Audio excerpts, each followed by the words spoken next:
At my husband's funeral, my son Samuel stood at the podium with a trembling voice and thanked another woman. She was the one who was truly family to us, he said. At that moment, all eyes in the room turned to the woman in the front row, the one in the fitted dress and perfect makeup with delicate tears resting in her eyes. And me, the real wife, the mother, I sat off to the side, unnoticed, invisible. When the lawyer later informed me that my husband had left everything to her, not a single dime for me, Veronica Hale embraced my son and smiled a triumphant smile, as if she had already won. But then I pulled out the second will, and just like that, there was no one in the room smiling anymore. I never imagined my life would begin anew at a funeral. Edward died in a sudden car accident. He was driving downtown that morning in heavy rain. They said the brakes failed on a curve and the car crashed into a supermarket. He was gone quick. The doctor said he didn't suffer, but I wasn't sure he deserved such a clean departure. We had been married for 40 years. I used to think our marriage, while not romantic, was at least solid, like one of those old houses weathered by storms, worn on the outside but still standing. I gave up my career to tend to every corner of our home. He always said, "I can take care of you. You don't need to work." And I believed him. I naively thought it was some kind of love. At the memorial, I wore his favorite charcoal gray wool coat and stood by the chapel entrance, greeting guests. The wind whipped. My fingers were numb. Still, I smiled, doing my best to make sure his farewell was dignified and orderly. Edward cared so much about appearances, about what other people thought of him. Even in his death, I found myself maintaining that neat facade for him. Samuel was at the podium. He's our only child. He turns 33 this year and is a back-end engineer for a tech company. He wore a sharp dark suit. His face was solemn and his voice was as steady as always. After reading a tribute to his father, he paused and his eyes reddened. "There's someone I want to give a special thank you to," Samuel said, his voice a little shaky. The room fell silent. I clutched my handbag in my lap, my knuckles turning white. I thought he was about to say, "My mother." In that moment, I could almost hear it forming in his throat, that long-awaited acknowledgement. 40 years of companionship, dedication to the home, nights spent at the hospital, all the quiet sacrifices. I truly believed they had finally seen me. But what came next sliced through me like a dull blade, stripping that hope away inch by inch. Someone who supported my father through the toughest time of his life, Miss Veronica Hale. A soft murmur went down the aisle. From the front row, a woman stood up and dabbed her eyes, nodding politely. She wore a deep emerald green wool coat, black heels, flawless makeup, and perfectly coiffed hair. As she sat down, those around her turned to look, curious and surprised. I felt sound explode in my ears like detonated silence. Veronica Hale, I knew the name. She was Edward's administrative assistant at the firm. He later promoted her to a consulting partner, even briefly including her on the board. When I'd ask about her, he'd always downplay it. "She's competent, don't be paranoid." I remembered that year's company party. She brought me wine, smiling sweetly, moving with the ease of a woman who fit in. I dismissed her at the time as just another sycophantic employee. Looking back now, how ironic. From across the room, someone whispered, "She's sitting so close like she's family." And my son had just thanked that woman at his father's funeral. I felt like the chair had dropped from under me. People came up to shake my hand, murmuring the usual. "He was a good man. We'll miss him." I nodded automatically, like a machine repeating pre-programmed responses. I had planned to hold on until the end to maintain appearances, but then I heard Samuel whisper to Veronica, "You're the one who's truly family." I nearly dropped the teacup in my hand. In that moment, I realized this funeral wasn't for Edward. It was for a hidden world I didn't know existed, and I was just a stranger, a discarded observer. That night, back home, I sat in the empty living room. As I took off the coat, I saw that the satin ribbon was wrinkled, as if the last vestige of my marriage's dignity had been accidentally snapped. I sat at the dining room table and stared at the row of empty chairs. Edward's seat was still in its place. I hadn't moved it. For decades, he always sat there, hand on the armrest, waiting for me to bring him his soup. Now it was just alone, and the armrest had gone cold. There were still bottles of his favorite beer in the fridge. I never liked the brand. It was too bitter, but he'd buy a six-pack every week just for him. Turns out habit is the cruelest prison. I didn't sleep that night.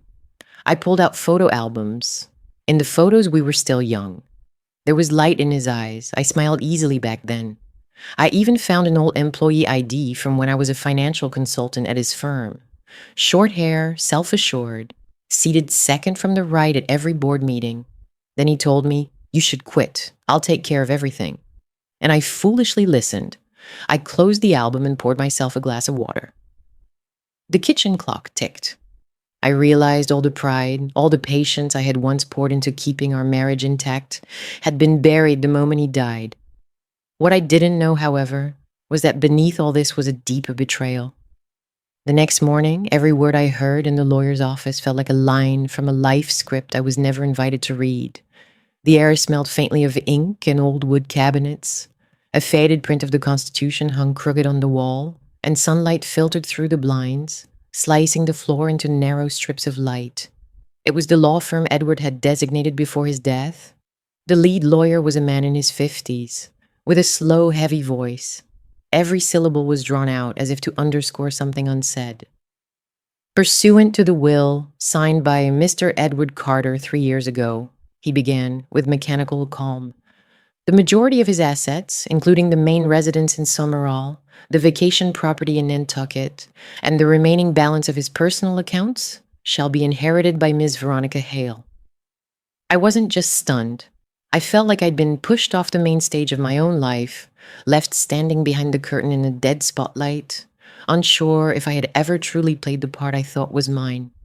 I turned to look at Samuel. He sat ramrod straight, his gaze fixed forward as if he were listening to a quarterly financial report. His fingers were perfectly interlocked.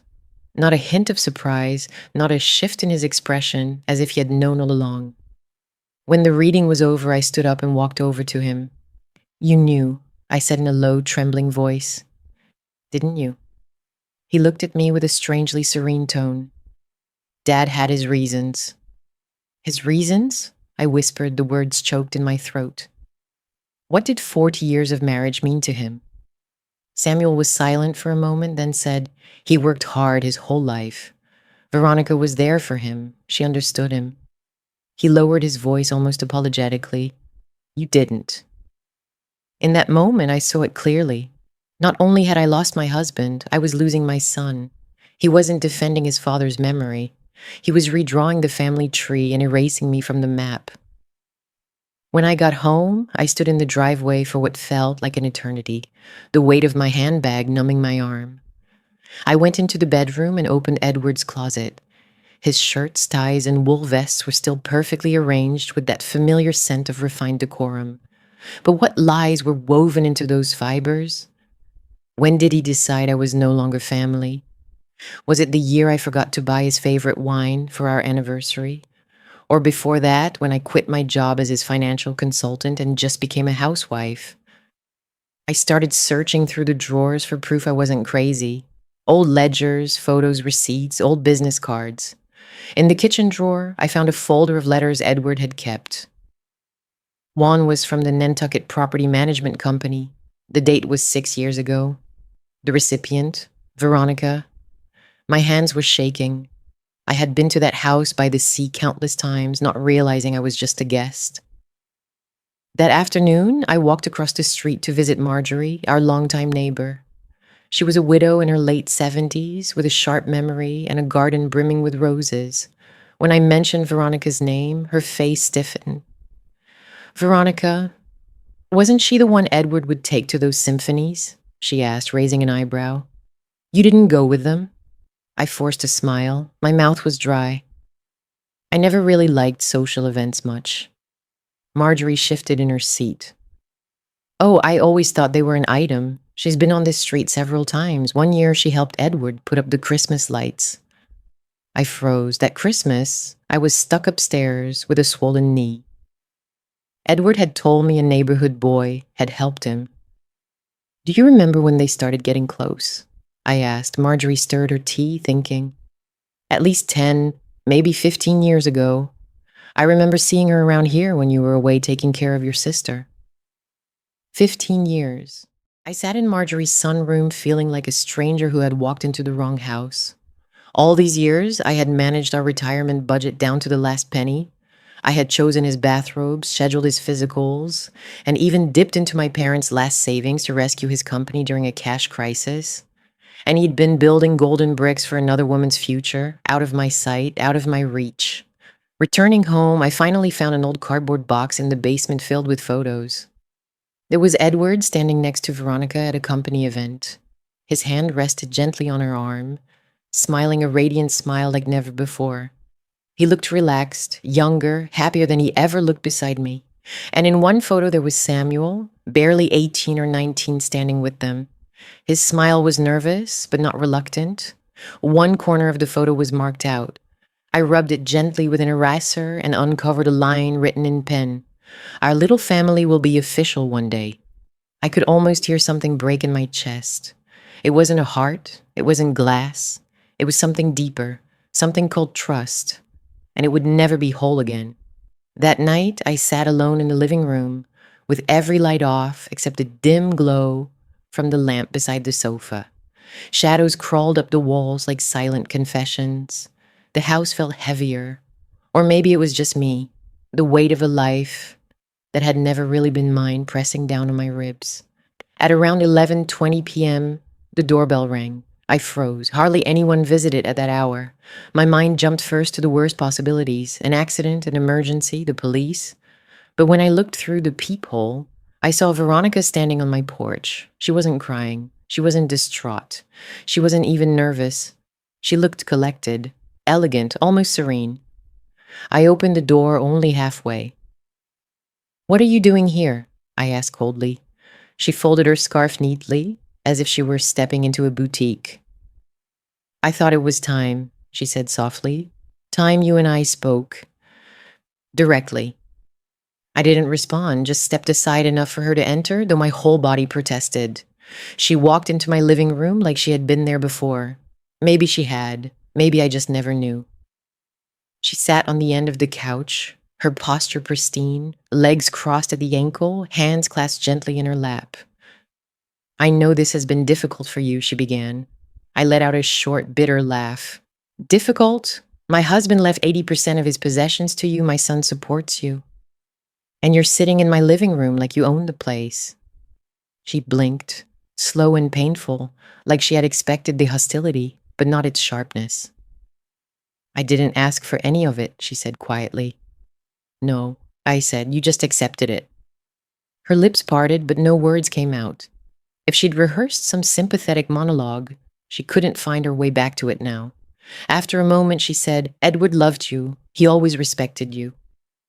"Spare me the sugar," I said sharply. Her eyes flinched, but she continued. "Edward and we never meant for things to become complicated. He told me he would talk to you, explain things, make the transitions gentle." "Transitions?" I repeated. "You mean transitioning me out of my own life?" Silence. A long pulsing silence. Finally, she said, "He was planning to file for separation after the holidays." My body went cold. "And when?" I whispered. "How did he tell you that?" 2 years ago." 2 years. Edward had eaten Christmas dinner at this table just last year, thanking me for the glazed ham and sitting beside me while we watched old holiday movies. All the while, he had been planning an exit. "He didn't want to hurt you," she said. "Oh, please," I snapped. "If he cared about hurting me, he wouldn't have been lying to me for 15 years. Veronica lowered her gaze. "He was afraid." "Afraid of what?" She hesitated, just long enough to reveal it wasn't fear she meant. It was convenience. "He said you were fragile," she finally whispered. "He said you needed him." I felt heat rise in my chest, then into my throat. Something inside me, something dormant, bruised, but still alive, woke up like a long-buried animal. Fragile? I had lifted that man's entire life on my back. Budgeted his career, sacrificed my ambitions, saved his company, held his house together while he built another world with another woman. Fragile? "You're wrong about one thing," I said. "I don't break easily." She lifted her eyes to mine, something uncertain flickering inside them. "I know. she said. Edward admired that about you.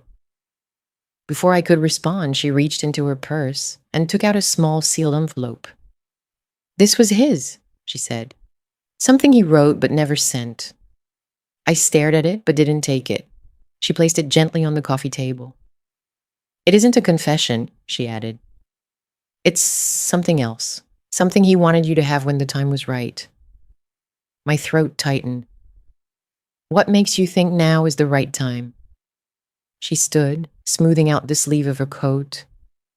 Because the truth is coming, she said quietly. And when it does, you'll need to know he didn't keep everything from you. She walked toward the door, her shoes clicking faintly against the hardwood floor. At the doorway, she paused.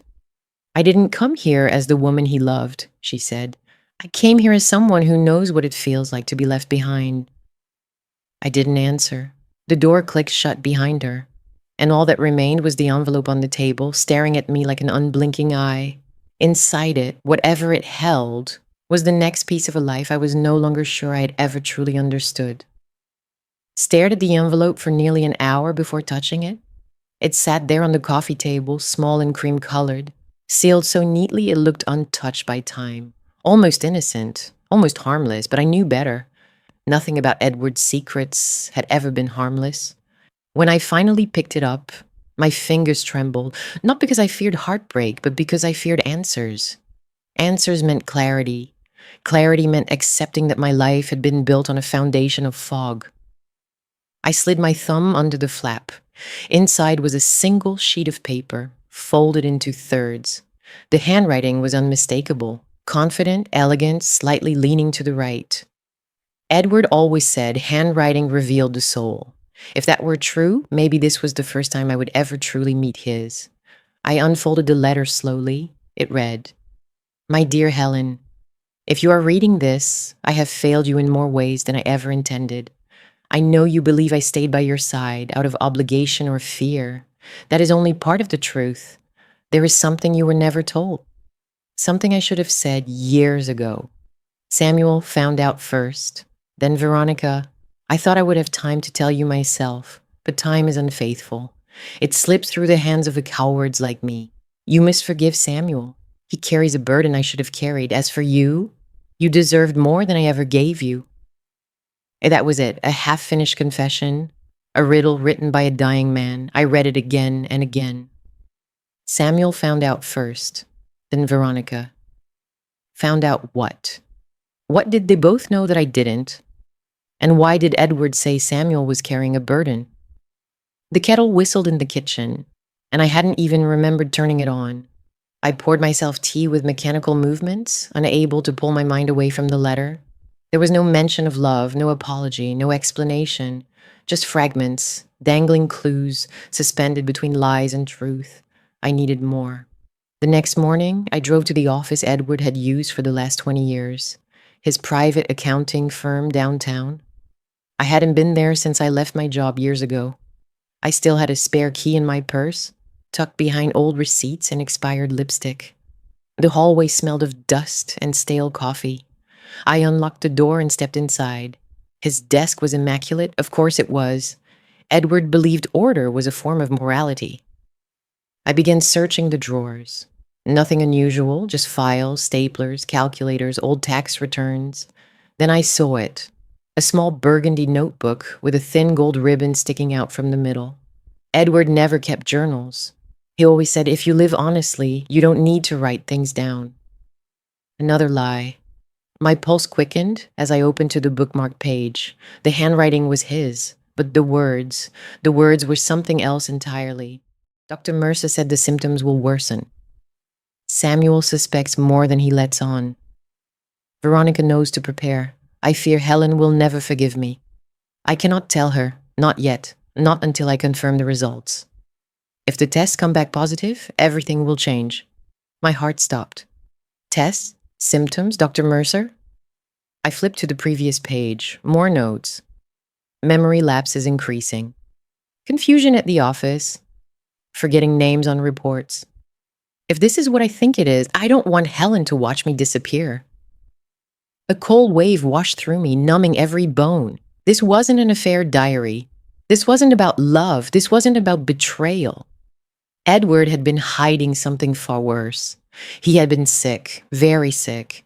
And if Samuel and Veronica knew, then everything I thought I understood about their relationship, everything about the will, everything about his decisions, shifted beneath my feet like sand. I sat down in his chair, breath shallow, vision blurring. He didn't leave me because he didn't love me. He left because he didn't want me to see him lose himself. My chest tightened painfully as the realization pierced through me. I had spent weeks hating a man who had been trying, in his own twisted, broken way, to protect me. And yet, there was something else, something unfinished, something still missing. The notebook hinted at tests, results, a diagnosis he never wrote down. If the truth was somewhere, it had to be with the only person he trusted more than me, Dr. Mercer. I stood up, clutching the notebook, and for the first time since Edward's death, I felt fear of a different kind. Not fear of betrayal, fear of the truth. A truth everyone had known, everyone except me. Drove to Dr. Mercer's clinic before I had time to lose my nerve. It was a small private medical office on the north side of town, a place Edward visited only a handful of times each year. Or so I had believed. The parking lot was empty except for 2 cars. One belonged to the receptionist. The other... My throat tightened. The other was Samuel's. I parked beside him, my heart beating in uneven, startled rhythms. Why was he here? Had he been coming regularly? Was he guarding the truth or delaying it? Inside, the clinic was quiet, too quiet, the kind of silence that amplifies thoughts instead of soothing them. The receptionist looked up as I approached. "I need to speak with Dr. Mercer," I said. Her expression shifted, surprise, discomfort, recognition. "One moment, Mrs. Carter." She disappeared down the hall, her steps soft but swift. A door opened, then closed. Voices murmured faintly. Then the door opened again, and Samuel stepped into the waiting room. His face fell the moment he saw me. He was holding a manila folder, thick, worn, and stamped with a date I couldn't see. "Mom," he said quietly. I stiffened. "What are you doing here?" He swallowed. "I should ask you the same." "I found your father's notebook," I said, my voice steadier than I felt. "I know he was seeing Dr. Mercer. I know something was wrong." Samuel looked down at the folder, then back at me with a sadness I didn't recognize. Sadness that had been rehearsed, lived with, carried. "You shouldn't have come alone," he whispered. I stepped toward him. "What was wrong with him, Samuel?" He opened his mouth, but just then, Dr. Mercer appeared behind him. A tall man with silver hair and eyes that had seen too much of other people's endings. He motioned for us to follow him. We entered his office. Dim lights, heavy bookshelves, certificates in dark wooden frames. A room made for delivering truths no one wants. "Sit," Dr. Mercer said gently. I didn't. I couldn't. "Tell me what he had," I demanded. Samuel sank into a chair, shoulders slumped, fingers white around the folder. Dr. Mercer exhaled. "Mrs. Carter," he began, "Edward came to me 2.5 years ago with concerns about memory loss." I felt the air thin. He continued. "At first it was mild, occasional lapses, misplaced items, trouble recalling names. He believed it was stress." "And was it?" I whispered. Dr. Mercer shook his head slowly. "No, it wasn't stress." My chest tightened. Dr. Mercer opened a file on his desk, identical to the one Samuel held. After several scans and neurological evaluations, Edward was diagnosed with early-onset Alzheimer's. I felt my knees weaken. I steadied myself on the back of the chair. No, not him, not Edward. Dr. Mercer wasn't finished. He declined faster than we expected, much faster. By last year, he was experiencing significant confusion. He could no longer manage complex tasks. The room felt tilted, airless. "He didn't tell me," I said. "He didn't tell me anything." Samuel finally spoke, his voice breaking. "He asked us not to, Mom." I turned to him sharply. "Us?" He nodded. "I found out during a board meeting. Dad kept mixing up numbers. forgetting names of clients he'd worked with for 20 years. I made him see Dr. Mercer again. And that day, he swallowed hard. That day he told us he couldn't tell you. Not yet. Not until he had a plan. A plan, I repeated. Samuel nodded. He didn't want you becoming his caretaker. He didn't want your life to become his illness. He said you had already cared for too many people for too long. My breath caught. And Veronica? Samuel winced. Veronica learned later.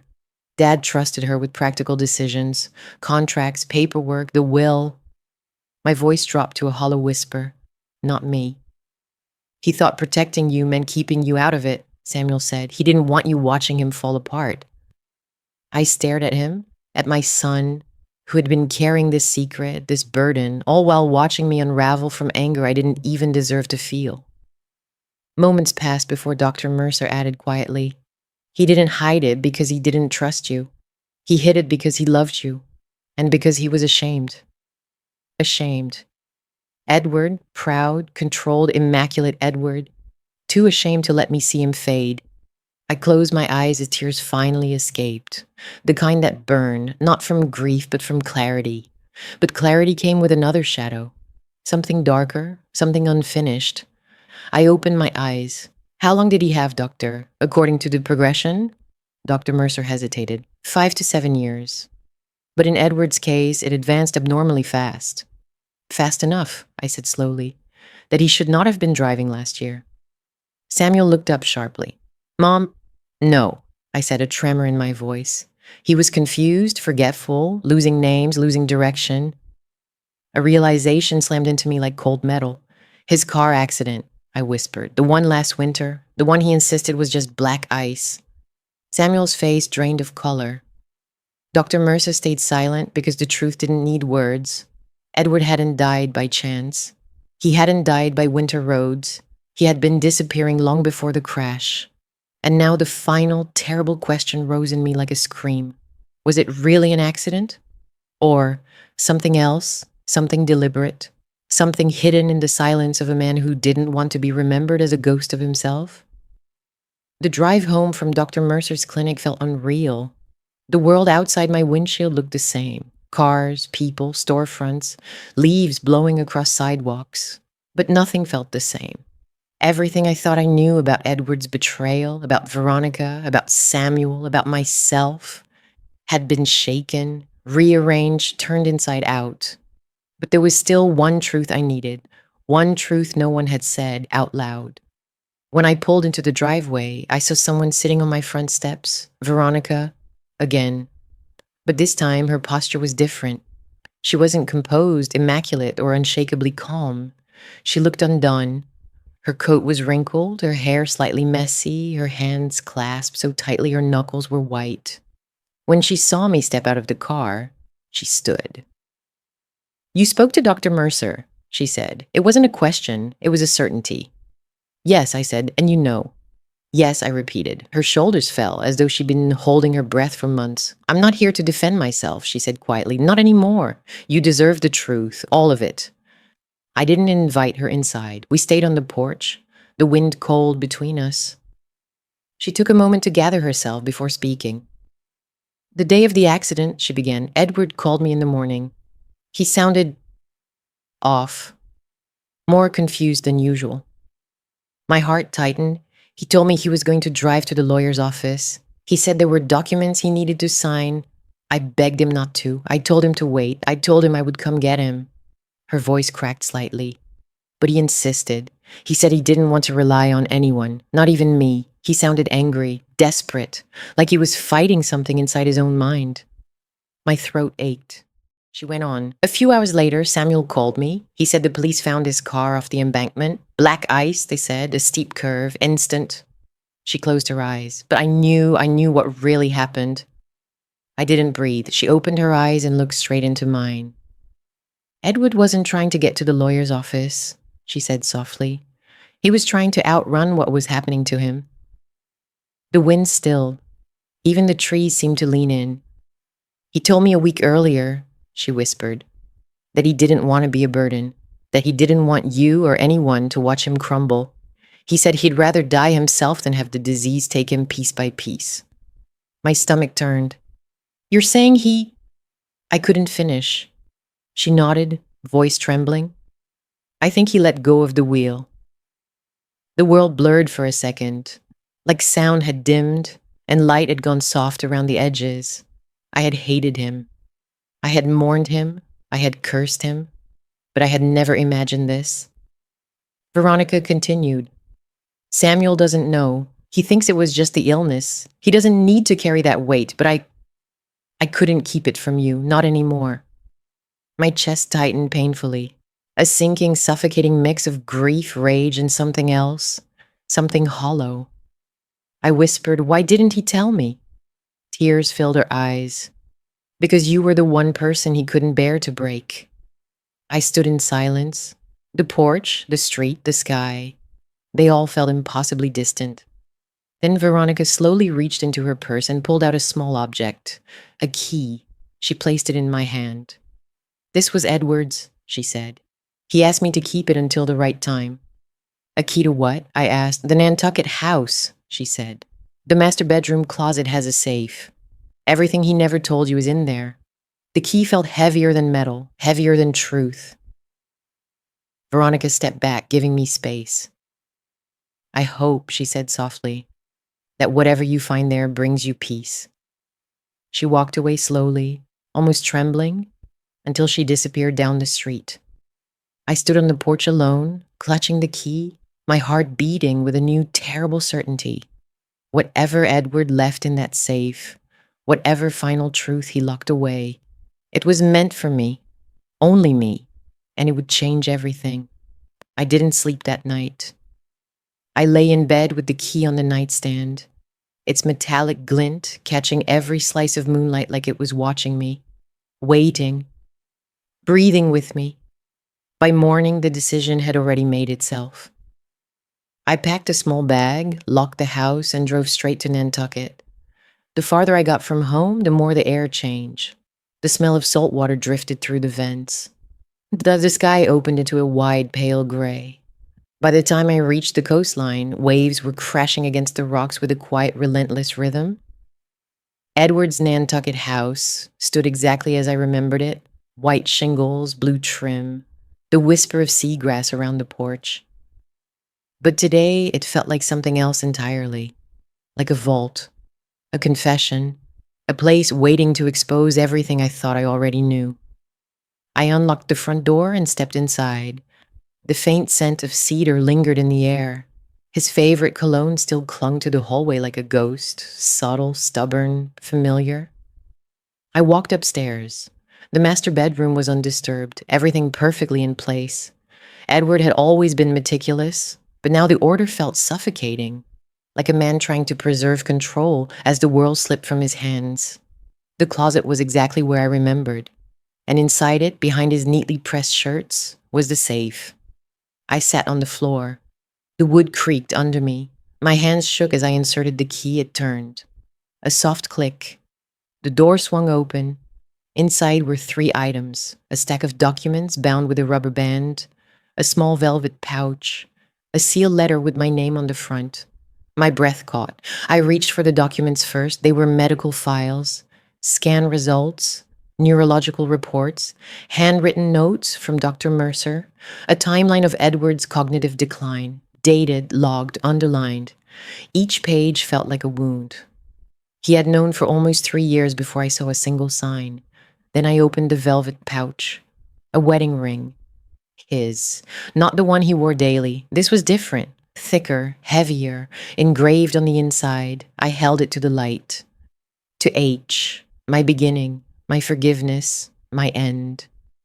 My chest tightened, breath shaking. Why had he taken off this ring? Why hide it here, not with the rest of his things? I placed it gently beside me and finally reached for the letter. The seal broke with a soft tear. I unfolded the paper.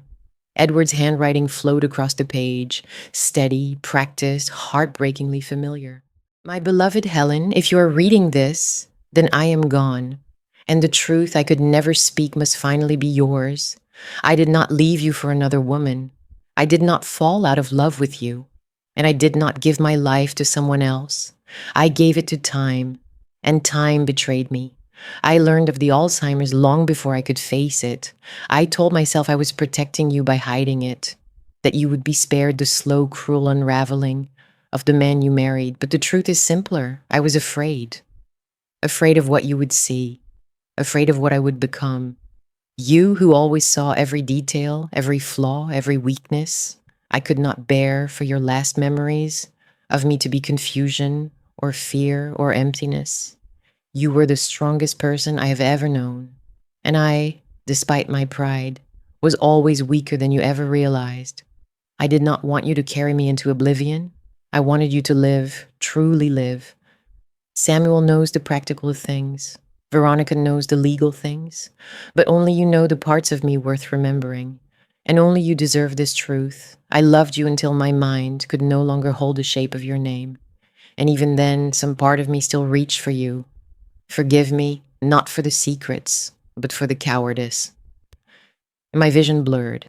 I pressed the letter to my chest, shaking, not from grief this time, but from the brutal, unbearable softness of a truth that had been hidden under so much confusion.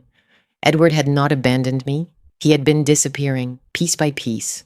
And the one thing he tried to hold on to, even as everything else slipped, was me.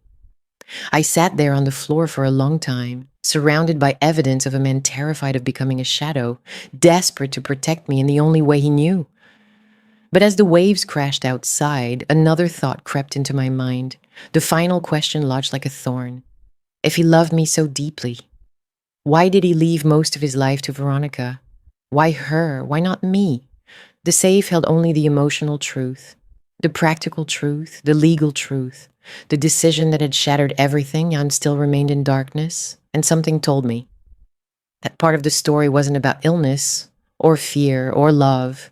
It was about something else entirely, something he had never written down, something only one other person might know. Samuel. And I realized with a sudden, awful certainty, my son had been keeping more than one secret.